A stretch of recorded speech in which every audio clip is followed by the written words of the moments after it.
জি 24 ঘন্টা Jack হলিবল studio থেকে আমি সব্যসাচী শুরু করছি ভোটের ভবিষ্যৎ। আজ অভিষেক বন্দ্যোপাধ্যায় দিল্লিতে নজিরবিহীনভাবে নির্বাচন কমিশনারের বিরুদ্ধে উগরে দিলেন চরম ক্ষোভ এবং একটা খুব ইন্টারেস্টিং কথা বললেন অভিষেক বন্দ্যোপাধ্যায়। আপনাদের মনে থাকবে বাম আমলে সায়েন্টিফিক রিগিংয়ের অভিযোগ উঠেছিল। রিগিংয়ের অন্য একটা মাত্রা, সেটাই তৃণমূল কংগ্রেসের আমলে বিরোধীরা অভিযোগ তুলল তৃণমূল কংগ্রেস ইভিএম লুট করে। অভিষেক বন্দ্যোপাধ্যায় আর এক ধাপ এগিয়ে ভোট চুরির অভিযোগ তুললেন, যেখানে ইভিএমে নয়, ভোট চুরির খেলা হচ্ছে লিস্টে, ভোটার তালিকায়, অর্থাৎ এসআইআরে। ঠিক কি অভিযোগ তুললেন অভিষেক বন্দ্যোপাধ্যায় এই ভোট চুরি নিয়ে এসআইআরের মাধ্যমে? শোনাই। वोट चोरी ईवीएम में नहीं हो रहा है, ये मैं दौड़ा देता हूं।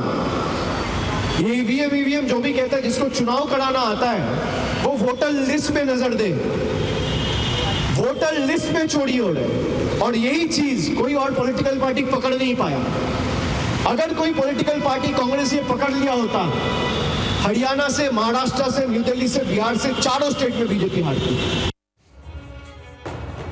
অর্থাৎ অভিষেক বন্দ্যোপাধ্যায় একটা বিষয় স্পষ্ট করছেন যে তৃণমূল কংগ্রেস এই নজরদারির মধ্যে বিজেপিকে রেখে বিজেপিকে বাংলায় হারাবে, অর্থাৎ বিজেপি যদি বাংলায় হারে এই অভিযোগটা তৃণমূল তুলতে পারবে পরবর্তীকালে যে তারা নজরদারি করেছিল বলে এই এসআইআরের বিষয়টায় বিজেপি জিততে পারেনি। অন্তত এই পথটা অভিষেক বন্দ্যোপাধ্যায় খোলা রাখলেন। দুটো পথই খোলা রইল।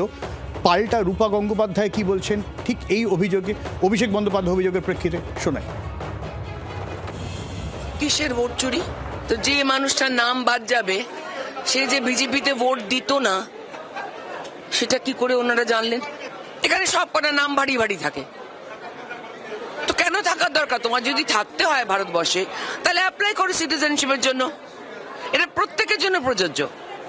কোন দেশ আছে পৃথিবীতে যেখানে আমি যা ইচ্ছা করে ঢুকে গিয়ে আমি থাকবো ওখানে? একদিকে যেমন অভিষেক বন্দ্যোপাধ্যায় তিনি অভিযোগ তুলছেন যে ভোট চুরি হচ্ছে, ঠিক, এবং গোটা বিষয়টাই এসআইআরের মাধ্যমে হচ্ছে। যে বিষয়টা হয়েছে বিহারে, যে বিষয়টা হয়েছে মহারাষ্ট্রে, যে বিষয়টা হচ্ছে নয়াদিল্লিতে, মনে থাকবে রাহুল গান্ধীর ফ্লোটিং ভোটারের অভিযোগ, মমতা বন্দ্যোপাধ্যায় সেই অভিযোগ টেনে আনলেন এ রাজ্যে। একই সঙ্গে আর একটা ইস্যু নতুন করে তিনি চাগার দিচ্ছেন, রোহিঙ্গা ইস্যু। যে ইস্যুটা বিজেপি বারবার তুলেছিল যে এ রাজ্যে রোহিঙ্গা অনুপ্রবেশকারীতে ছড়িয়ে গেছে, এসআইআর হলে ধরা পড়বে সব। কোথায় তারা? প্রশ্ন তুলছিল অভিষেক বন্দ্যোপাধ্যায়। আবার अगर कोई इलीगल इमिग्रेंट इंडिया में रहता है उसको पकड़ के हम लोग बाहर भेजेंगे और उसको वोटर लिस्ट में रहने का अधिकार नहीं है, जो मैं सटीक मानता हूं। लेकिन ये 58 लाख लोग जिसका नाम ये सूची से निकाला गया या डिलीट किया गया, इस 58 लाख लोगों में कितने लोग बांग्लादेशी हैं और कितने लोग रोहिंगा हैं, इसका सूची जारी होना चाहिए। नहीं तो आपने 2 साल 3 साल से लेके लगातार 21 के चुनाव के बाद, खास करके बीजेपी के हारने के बाद, जिस तरीके से बंगाल को बदनाम किया, या तो माफी मांगी या सूची जारी कीजिए। আর এর পাল্টা অগ্নিমিত্রা পল কি বলছেন শোনাই আপনাদের। ভুয়ো নামগুলো কাটা হয়েছে বলে অভিযোগ, মৃত ব্যক্তি, ডুপ্লিকেট, শিফটেড, রোহিঙ্গা অনুপ্রবেশকারীর নামগুলো কাটা হয়েছে বলে অসুবিধা হচ্ছে। কিন্তু আপনারা যদি মনে করেন অভিষেক ব্যানার্জি যে আপনি দুদিন আগে ভার্চুয়াল মিটিংয়ে যেটা বলেছেন যে এতগুলো নাম কাটা হলে তৃণমূলের অসুবিধা হয়ে যাবে, এখন সেই অসুবিধা তো আমরা ঠিক করতে পারবো না। আপনি যেতেই পারেন, তাতে কোনো অসুবিধা নেই, কিন্তু আপনি গোলাবাদ যে চেষ্টা করছেন, এসআইআর বন্ধ করার চেষ্টা করছেন, সেটা কিন্তু হবে না। সম্বিত পাল রয়েছেন আমাদের সঙ্গে, রাজনৈতিক বিশ্লেষক এই মুহূর্তে। আমি একটু সম্বিত বাবুর কাছে যাবো। সম্বিত বাবু, এই যে অভিষেক বন্দ্যোপাধ্যায় অভিযোগটা তুলছেন রোহিঙ্গা অনুপ্রবেশকারী নিয়ে, খুব স্বাভাবিক, কারণ বিজেপি অভিযোগটা তুলেছিল। সেই জায়গায় দাঁড়িয়ে যদি এটা মানুষ প্রশ্ন তোলেন, এই যে নাম বাদ গেল, এদের মধ্যে নির্দিষ্টভাবে এরা কারা? অথবা যাদেরকে আমরা দেখলাম একেবারে সীমান্তবর্তী এলাকায় পালিয়ে যেতে, তারাও নিশ্চয়ই ভোটার কার্ড করে এখানে ছিল। যাদেরকে আমরাও এরকম দেখেছি যে আমরা গেলাম সেখানে তারা রয়েছেন, পরের দিনকে সেখানে তাদের পাত্তা পাওয়া যাচ্ছে না, তারাও ভোটার কার্ড করেছিল। তারা কারা এটা জানার কোনো উপায়? না, এটার উপায় তো নির্বাচন কমিশনই, যে তারা যখন এই যে তালিকা তারা প্রস্তুত করেছেন, যে যাদের নাম বাদ গেছে সেই তালিকাটা তো প্রকাশ্যে এসছে, এবং তাতে ইলেকশন কমিশনই বলতে পারবে যে তার মধ্যে কতজন বাংলাদেশি ছিলেন যারা পালিয়ে গেছেন বা যাদেরকে পাওয়া যায়নি, সেই সংখ্যাটা তারাই বলতে পারবেন। এবার এই যে দাবিটা উঠছে যে সেই সংখ্যাটা প্রকাশ করা হোক, সেটা খুব স্বাভাবিকভাবেই তৃণমূলের পক্ষ থেকে উঠছে, কারণ বিরোধী পক্ষ এই রাজ্যে যারা রয়েছেন, বিজেপি হোক, বিজেপি মূলত তারা যে ন্যারেটিভটা সেট করার চেষ্টা করেছেন যে এসআইআর করা হচ্ছে এই কারণেই যে যারা বাংলাদেশি রোহিঙ্গা অনুপ্রবেশকারী তাদের নাম এখান থেকে বাদ দেওয়া হবে। কিন্তু এই যে 58 লক্ষ লোকের নাম বাদ গেল, তাদের মধ্যে কতজন রোহিঙ্গা রয়েছেন, কতজন বাংলাদেশি রয়েছেন, সেই তথ্যটা দেওয়ার দায়িত্ব অবশ্যই নির্বাচন কমিশনের। সেটা তো আমরা পাচ্ছি না। যেহেতু আমরা পাচ্ছি না, সেহেতু এটা বলা খুব মুশকিল যে কতজন রোহিঙ্গা তার মধ্যে ছিলেন আর কতজন বাংলাদেশি ছিলেন। যদি থাকেনও, তো সেই সংখ্যাটা কতটা, যেটা নিয়ে এতটা উদ্বেগের কারণ রয়েছে, যেটা নিয়ে এতটা বড় রাজনৈতিক লড়াই চলছে, এবং যেটাই অন্যতম ইস্যু হয়ে উঠছে 2026-এর নির্বাচন। শোভনবাবু, এখানে বিষয়টা প্রশ্নটা উঠছে আরো কোন জায়গা থেকে। তৃণমূল কংগ্রেসের তরফ থেকে দাবি করা হয়েছে শীতকালীন অধিবেশনের আগে সুখেন্দু শেখর রায় তিনি এটা নির্দিষ্টভাবে জানতে চেয়েছেন যে কতজন অনুপ্রবেশকারী গ্রেপ্তার হয়েছেন বা এখানে প্রবেশ করেছেন। স্বরাষ্ট্র মন্ত্রকের তরফে নাকি কোনো রকম হিসাব মানে দেওয়াই হয়নি। হ্যাঁ, একটা হিসেবে আমি দেখলাম যেটা এসেছিল, সংসদেই দেওয়া হয়েছে, এবং তাতে দেখানো হয়েছে যে কতজনকে গ্রেপ্তার করা হয়েছে, এবং সেটা বাংলায় অনেকটা বেশি।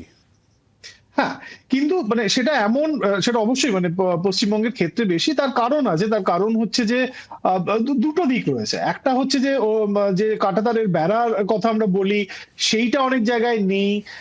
এবং আরেকটা যেটা দিক হয়েছে, সেটা ঐতিহাসিক একটা দিক রয়েছে, যে দুই বাংলা এক ছিল, তাদের কিছু আত্মীয় স্বজন হয়তো এই বাংলায় রয়েছেন, কারো আত্মীয় স্বজন ওই বাংলায় রয়েছেন, এই দুপারের যাতায়াত চলতেই থাকে। এবং এমন অনেক জায়গা রয়েছে যেখানে হয়তো একটা ছোট্ট খাল মতো রয়েছে, তার একদিকে বাংলাদেশ, একদিকে ভারত, এইরকম জায়গায় রয়েছে। তো এইসব দিকগুলো বিবেচনা করতে হবে। কিন্তু আমাদের অবশ্যই এটা উচিত যে অনুপ্রবেশকারী যারা রয়েছেন, যারা বেআইনি ভাবে এই দেশে এসছেন বা আসছেন, তাদেরকে রক্ষার। কিন্তু সেটা করতে গিয়ে যে একটা বড় ন্যারেটিভ তৈরি করা হচ্ছে, সেটা করতে গিয়ে যে এসআইআর ওটার জন্যই করা হচ্ছে বলা হচ্ছে। এসআইআর একটা সাধারণ প্রক্রিয়া, যেটা নির্বাচন কমিশন এর আগেও করেছে, এখনো করছে। কিন্তু আগে তো আমাদের এত হয়রানি হতে হয়নি, বা আগে এইটি রাজনৈতিক তরজা এত হয়নি, রাজনৈতিক লড়াই এত হয়নি।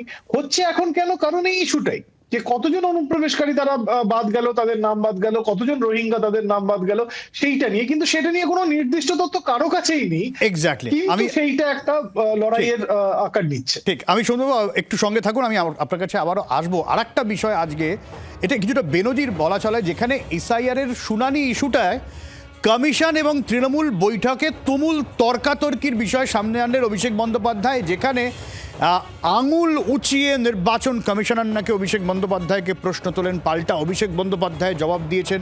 বেশ একটা গরম পরিস্থিতি। ঠিক কি বললেন অভিষেক বন্দ্যোপাধ্যায়, ভেতরে কি হয়েছিল শোনাই। हम लोग जब बात करना शुरू किए, पहली बात तो जब कोई बोल रहा था वो रोकने टोकने लग गया। He started losing his temper. मेरे तरफ उंगली उठाने लग गया। फिर मैंने बोला you are nominated, I am elected. आपका उंगली नीचे करके बात करिए। हम लोग जो यहाँ पे बैठा हुआ है जनता का वोट से चुना हुआ है। बीजेपी के बदौलत खाली आपका एक नोटिफिकेशन का बेसिस पे मैं यहाँ पे नहीं आया हूँ। We are answerable to the people at large. You are answerable to your masters. I am answerable to the people of my state, for whom we have come here to ensure none of them are left behind from the final electoral roll when the list is published. आप उंगली नीचे करके बात करिए. Let him release the footage. I'm standing outside the election commission's office. If he has the courage, he should come down. New Delhi থেকে আমাদের প্রতিনিধি রাজীব রয়েছেন। রাজীবের কাছ থেকে একটু বুঝে নেবো আজকে অভিষেক বন্দ্যোপাধ্যায়ের মুডটা কিরকম দেখলে রাজীব? সব্যসাচী, খুব সুন্দর প্রশ্ন তুমি করেছো। অভিষেক বন্দ্যোপাধ্যায় আজকে শুধু বাংলার এসআইআর নিয়েই কি নির্বাচন কমিশনে গেলেন? জ্ঞানেশ কুমারের সঙ্গে যে তর্কাতর্কির তুমি কথা শোনালে এবং অভিষেক বন্দ্যোপাধ্যায় যে দাবি করলেন, শুধু কি তাই? এখানে তুমি দেখো অভিষেক বন্দ্যোপাধ্যায় তিনি একাধারে নির্বাচন কমিশনের একেবারে চোখে চোখ রেখে বেশ কিছু অভিযোগ তিনি তুললেন, এবং নির্বাচন কমিশনারকে, মুখ্য নির্বাচন কমিশনারকে তিনি বললেন যে আপনি মনোনীত, আমি নির্বাচিত। বিজেপিকে তিনি তুলোধনা করলেন, কারণ বিজেপি বাংলায় অনুপ্রবেশকারীর বেশ কিছু তত্ত্ব বেশ কিছুদিন ধরে বলছেন। শুধু কি তাই, এখানেই শেষ নয়, বিরোধী রাজনৈতিক শিবির যে ইন্ডিয়া জোট তার সবথেকে বড় শরিক কংগ্রেস, তাকেও কিন্তু অভিষেক বন্দ্যোপাধ্যায় কটাক্ষ করতে ছাড়ল না। তিনি জানিয়ে দিলেন শুধুমাত্র সোশ্যাল মিডিয়ায় থেকে শুধুমাত্র পোস্ট করে, একাধিক এক্স হ্যান্ডেলে পোস্ট করে বা মিডিয়ার সামনে বা টেলিভিশনে রাত্রি 8টা থেকে 9টায় ডিবেট করে কিন্তু ভোটে জেতা যায় না। গ্রাসরুট লেভেলে থাকার প্রয়োজন, এবং যে ভোট চুরির কথা রাহুল গান্ধী বলছেন সেই ভোট চুরিটা রুখতে হবে। অর্থাৎ যখন হরিয়ানায় ভোট হয়ে গিয়েছে, মহারাষ্ট্রে ভোট হয়ে গিয়েছে, তারপরে গিয়ে দিল্লিতে কংগ্রেস সদর দপ্তরে রাহুল গান্ধী যে দেখাচ্ছেন তথ্য, যেখানে ব্রাজিলিয়ান মডেলকে ভোটার হিসেবে দেখানো হয়েছে, শয়ে শয়ে ভোটারের একই ছবি ব্যবহার করা হয়েছে, সেই তত্ত্ব নিয়েই তো প্রশ্ন তুললেন অভিষেক বন্দ্যোপাধ্যায়। তিনি বললেন যে এইভাবে সম্ভব নয় বিজেপিকে হারানো।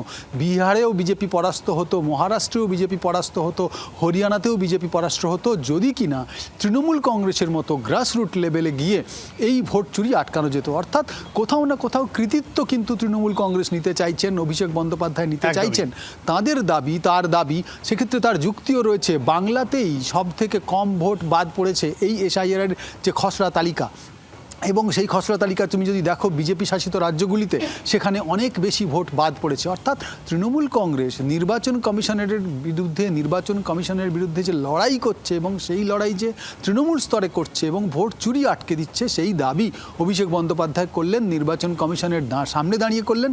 এক্ষেত্রে তিনি আম আদমি পার্টি, কংগ্রেস কাউকেই কিন্তু আক্রমণ করতে ছাড়লেন না। স্বাভাবিকভাবেই আজকের মেজাজ অভিষেক বন্দ্যোপাধ্যায়ের ছিল একেবারে তুঙ্গে, এবং এই মেজাজ বলে দিচ্ছে যে বাংলায় এবারের লড়াই, রাজনৈতিক লড়াই কিন্তু খুব সহজতর এবং খুব কোনো এক পক্ষের পক্ষে যাবে এমনটা কিন্তু নয়, অন্তত এখনো পর্যন্ত দাঁড়িয়ে সেটা মনে করা হচ্ছে। আর মমতা বন্দ্যোপাধ্যায় তো বলেই দিয়েছেন এবারে খেলা হবে, ফাটাফাটি খেলা হবে। আমি এই জায়গা থেকে সমিতবাবুর কাছে যাবো। শুনবো তাহলে আমার বেশ কিছু বিষয় মাথায় আসছে এই জায়গা থেকে।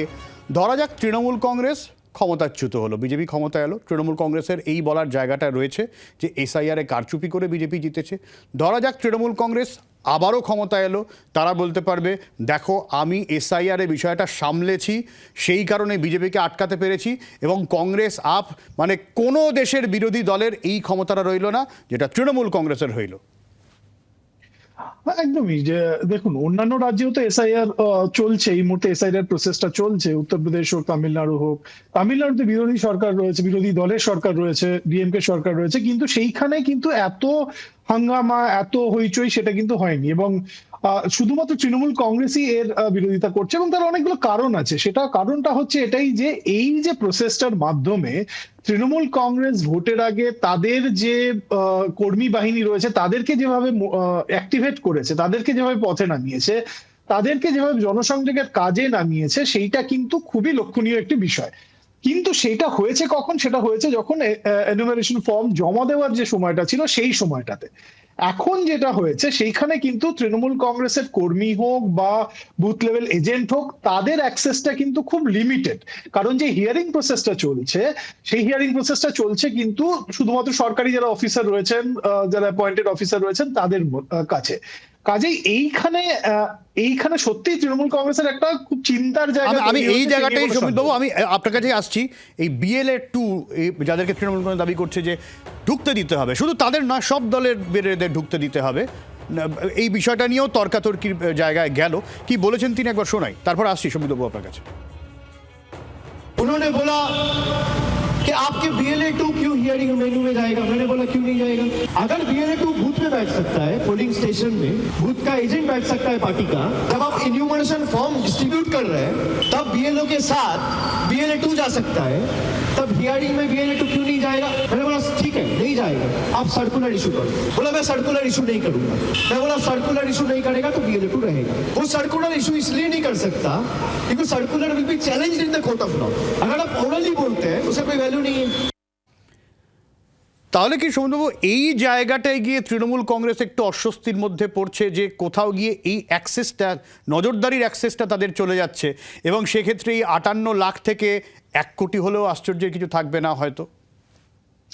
হ্যাঁ, সেটাই তো চিন্তার কারণ, এবং যার জন্য গত কয়েকদিন ধরে যদি আমরা দেখি, সেটা হচ্ছে মমতা বন্দ্যোপাধ্যায় এবং অভিষেক বন্দ্যোপাধ্যায় তারা যে ধরনের আক্রমণ শানাচ্ছেন এবং যে ধরনের আক্রমণ করছেন, এবং আজকেও যে পুরো ডেলিগেশন নিয়ে দেখা করতে যাওয়া, নির্বাচন কমিশনে দিল্লিতে গিয়ে দেখা করা, এবং যে ভাষায় কথা বললেন, যে ভঙ্গিতে কথা বললেন অভিষেক বন্দ্যোপাধ্যায়, তাতে এটা স্পষ্ট যে তৃণমূল কংগ্রেস এই জায়গাটা তাদের অস্বস্তিতে পড়েছে, কারণ এইটা তাদের হাতের বাইরে চলে যাচ্ছে।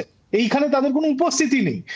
কোন ডকুমেন্ট জমা পড়ছে, কিভাবে সেটা দেখা হচ্ছে, কিভাবে জমা করা হচ্ছে, তাতে কিন্তু কোনো ভূমিকা নেই। বিএলওদের প্রভাবিত করার বা বিএলওদের সঙ্গে কাজ করার একটা জায়গা তৈরি হয়েছিল যখন এনিমিনেশন ফর্ম জমার প্রক্রিয়া চলছিল, এবং তাতে তৃণমূল কংগ্রেস 100তে 100ই পেয়েছে, এরকমই আমরা ধরে নিতে পারি। যে তারা যে ডোর টু ডোর ক্যাম্পেইন করেছেন, যে মানুষকে বোঝানোর চেষ্টা করেছেন না, যে শুধু একটা BJP বিষয় তাহলে কি আমরা নিশ্চিত হতে পারি, আপনি যে 100 কথা বলছেন, এই যে 58 লক্ষ নাম মোটামুটি ভাবে বাদ গেল বলে আমরা ধরতে পারি, তার কম বেশি, এটা নিয়ে তার মানে কোনো বিতর্কের অবকাশ থাকলো না?